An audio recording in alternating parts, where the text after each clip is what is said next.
I was born in Panama, farm out of Panama, and I was born there. Moved to Asheville when I was 1 year old. Yes, more or less. In 1943, in January, they said that I would be drafted into the service. I said I didn't want to be in the Army. I said that I don't want to be puddling around in mud pies. I'd rather be out in the ocean. So at that time, I signed up for the Navy, and then they let me graduate in 1943 from it was Lakewood High School then. And they let me graduate, and the week after I graduated, I left for boot camp. Great Lakes Naval Training Station.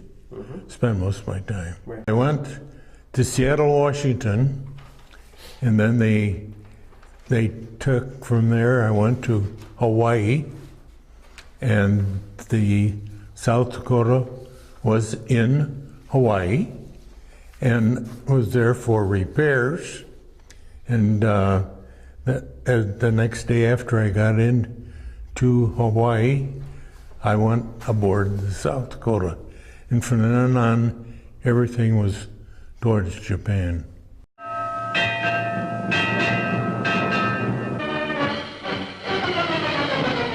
A new United States man-of-war makes a trial run before joining the fleet. 41,000 tons of fighting ship, she's the fastest, most powerful battleship afloat.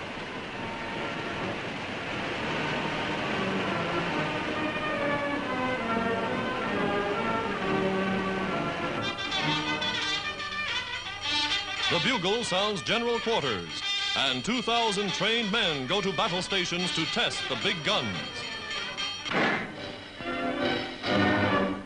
Powerful 16-inch rifles swing towards the target. Observers, hooded and dressed for below zero cold, are at their posts. America's greatest, the mightiest dreadnought ever built, is going into action.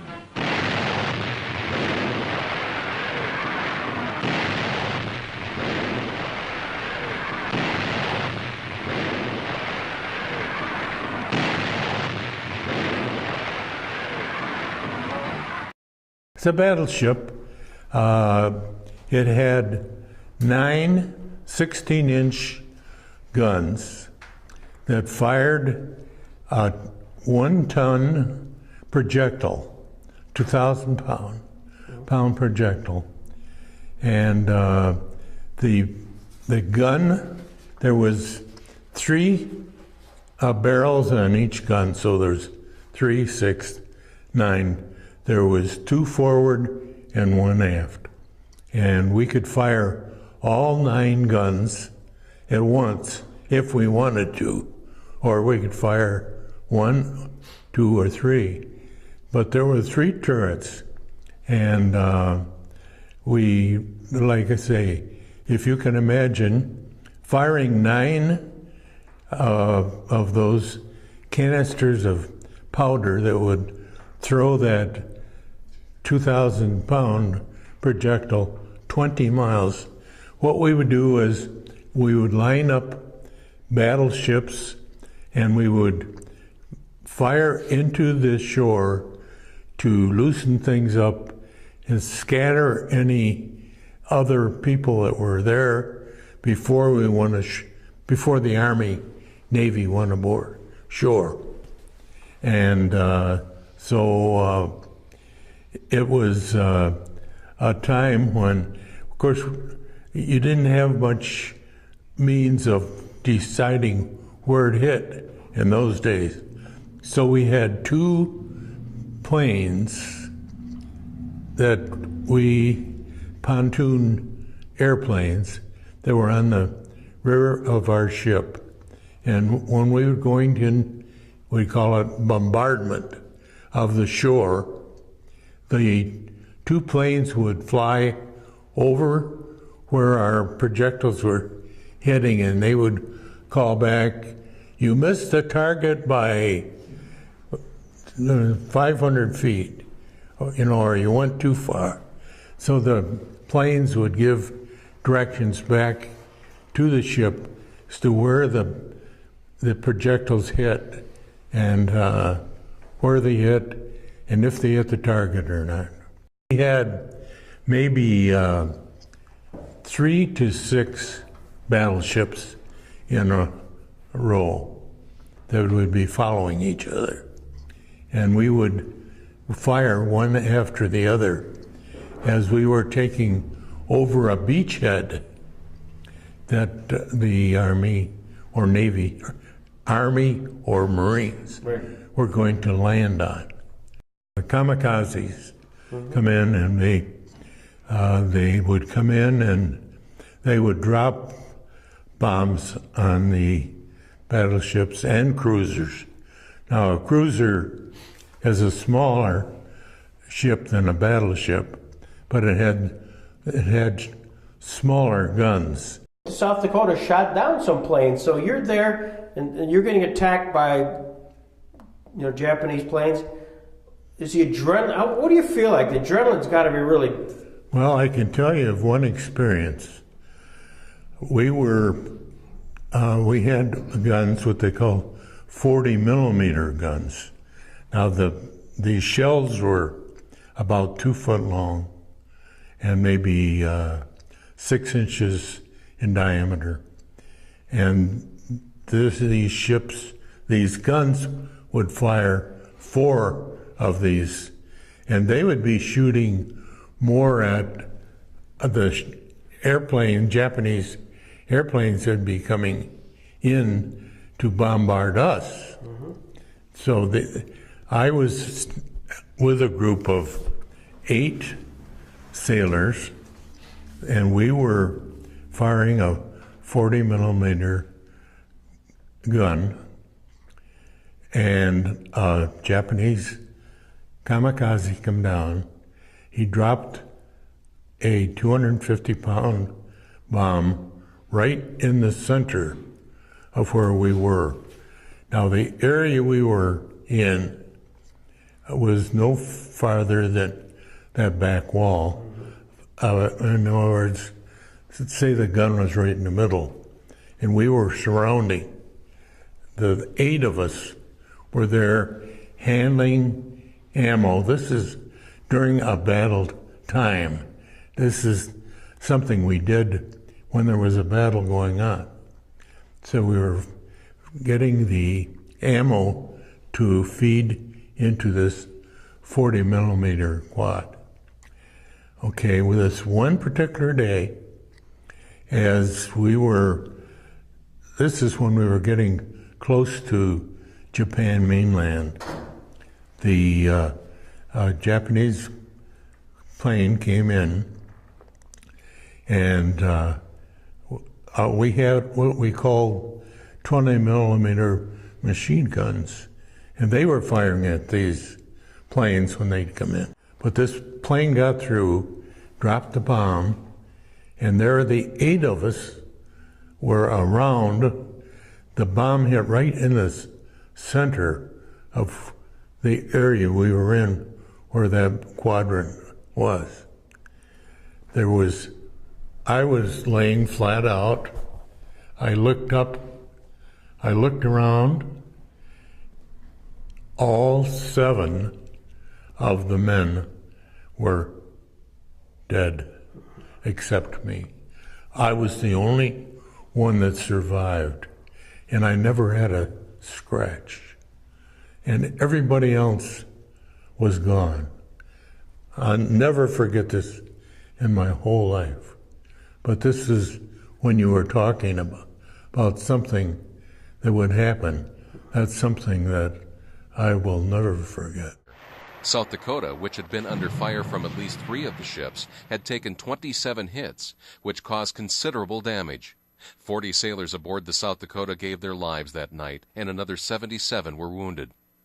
The good Lord decided to keep you alive, and they're your comrades.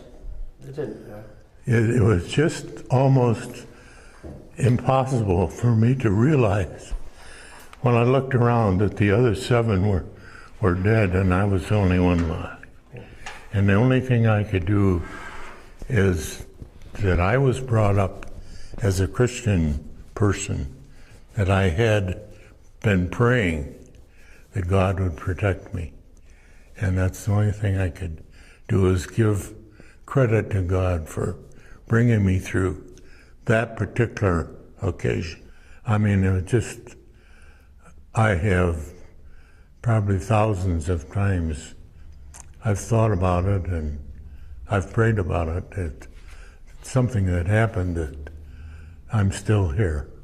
You remember that?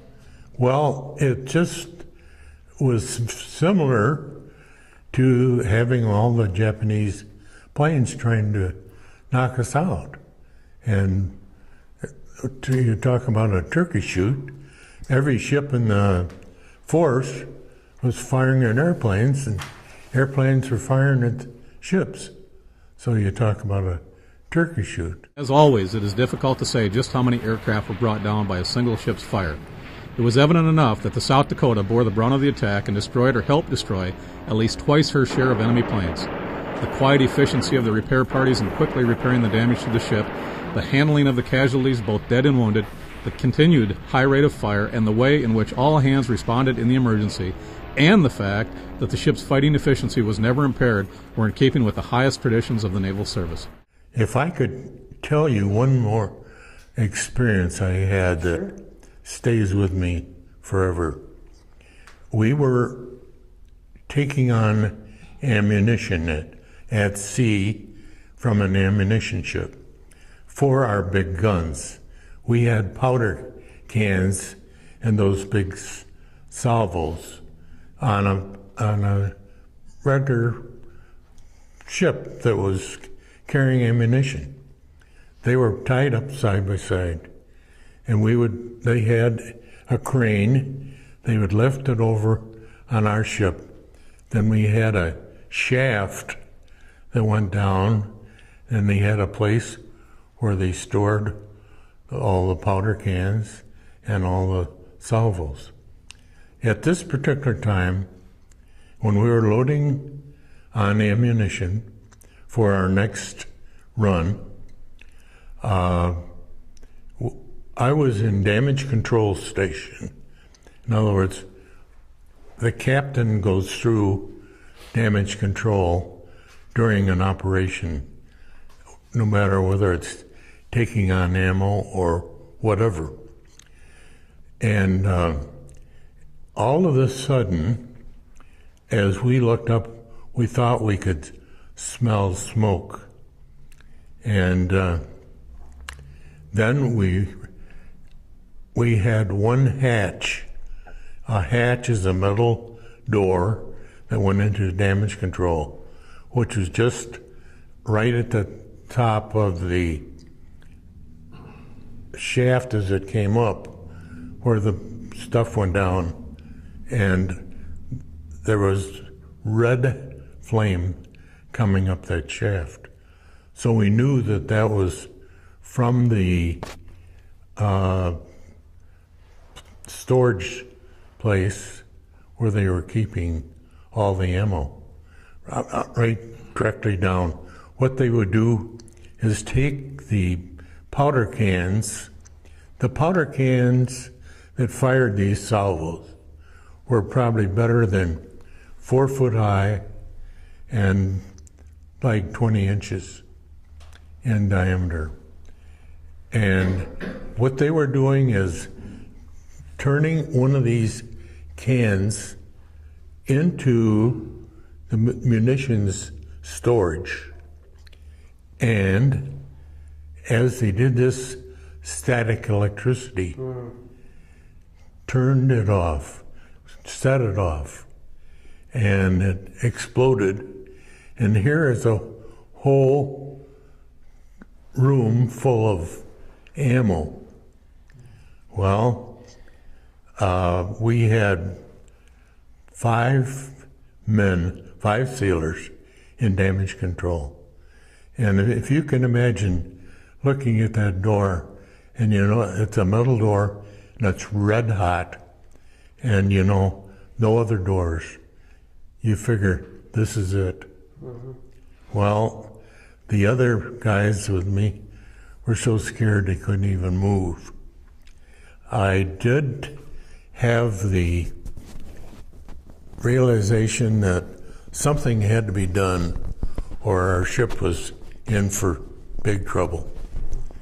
So the captain came down on our PA system and said, "You guys in damage control, flood such and such a chamber, which will put out the fire that started from the ammo." Well, and he said, "It's such and such a number on the wall. You push the valve, and then the water sprays and floods a particular area wherever there would be fire." Well, I went over, I pushed the valve, and it did the trick. And about 3 minutes later, the captain came down on the PA system. He said, "Thank goodness you guys know what you're doing down there." He said, "If it hadn't been for you setting that valve off, we'd all be on cloud 9 right now." Yeah. That's the exact words he said. "You'll all be on cloud 9 right at the moment." So that's something I will never forget. Actually bombed Honshu in August 10th, and in the Tokyo area in August 13th and 15th, and the latter was the last strike of the war. Yeah. So you're when it came to the mainland itself. Yes. Beginning and the end. Yes. Yeah. You have a flag here that you got from the Nagato. Tell that story. After the war after the atomic bomb had dropped, the Japanese surrendered. Said after they found out there was 18,000 people killed when they dropped that atomic bomb. And right away the Japanese could see what was going to happen. So they said, we want to quit. And so we had an opportunity, orders to take over the ships that were in the harbor in Tokyo Bay. And they took so many sailors off in each ship, and we went aboard the ship I was on, South Dakota. We had I don't remember how many, maybe 10 sailors that went aboard the Nagato. In other words, we had a small boat, destroyer, that took us alongside, and we went aboard, and they had a small crew of Japanese that stayed aboard. The rest all were evacuated when they signed the peace treaty. But we went ashore, and we took over and got a signature from the men in charge that we had taken the ship over. And at that time, like I say, I operated on my own, and we had the opportunity to do it. So I saw this flag, Japanese flag, hanging from the yardarm, and another buddy and I went up, took the flag down. That is the flag. Why don't you pull it out? For the camera, let's take a look at it. We'll get a formal picture of that, but that's amazing. Yeah. See, here's where they hooked it to the yardarms. And so I've kept that folded in my house since I got home. First indication they were going to sign the peace treaty aboard the USS South Dakota. And Eisenhower said no, they're going to sign it on the Missouri. Now we were tied up, Missouri, South Dakota. If you can imagine, two big battleships, and they had a rail around the side. So we stood on that rail, and they had what they called a fantail, and they had a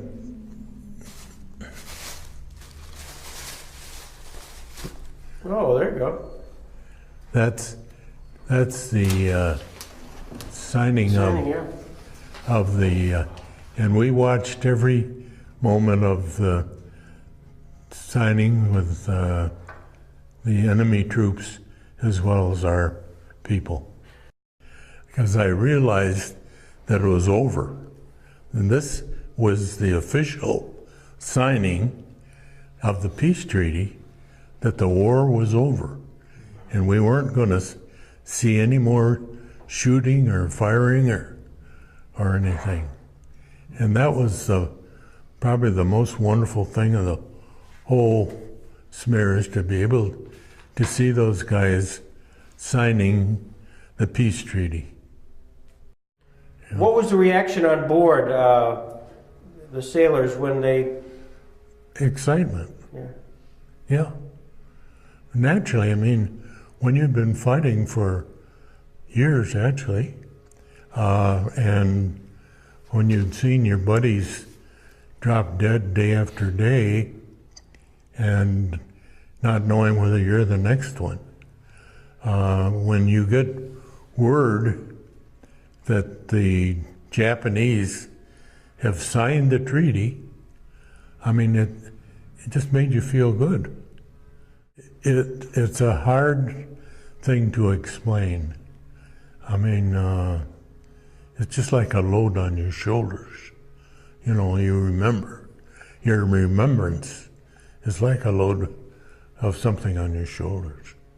Even though it's all over with, it's something that you will never forget.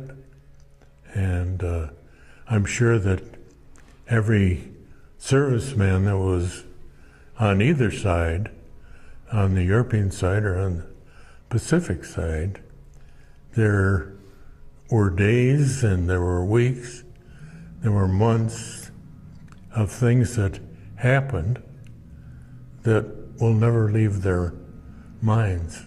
I still wake up in the middle of the night, find myself thinking or dreaming of some particular situation. The Life of a King is the name of it. I wrote it in 2008, and I've got the pictures.